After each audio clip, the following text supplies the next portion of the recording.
Morning. இன்றைய வேதவசனம் March 4.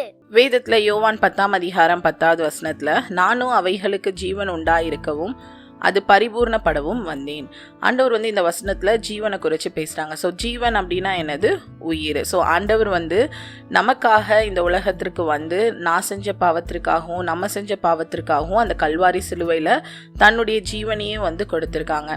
So இந்த உலகத்தில் யாருமே அதை செய்ய மாட்டாங்க. ஆனால் ஆண்டவர் நம்ம மேலே வைத்த அன்பின் நிமித்தமாக அந்த கல்வாரி சிலுவையில் நம்ம செஞ்ச பாவத்திற்காக ஆண்டவர் மறிச்சாங்க. ஆண்டவர் எந்த விதமான தப்புமே செய்யலை. நம்ம செஞ்ச தப்புக்காக தான் அந்த கல்வாரி சிலுவையில் தன்னுடைய ஜீவனை கொடுத்து 3வது நாள் உயிர் தெழுந்திருக்காங்க. ஸோ அப்படி நமக்காக ஜீவனை கொடுத்த தேவன் நம்ம கூட ஒவ்வொரு நாளும் இருக்காங்க. ஸோ தேவனுடைய பிள்ளைகளாக இருக்கக்கூடிய ஒவ்வொருத்தரோடையும் ஆண்டவர் இருக்காங்க.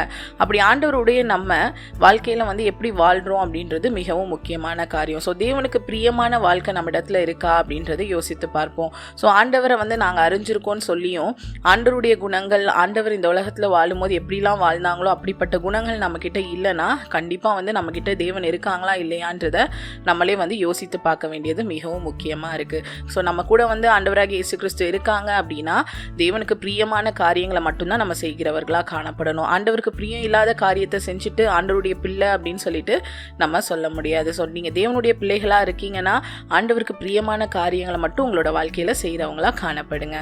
Thank you. Have a nice day.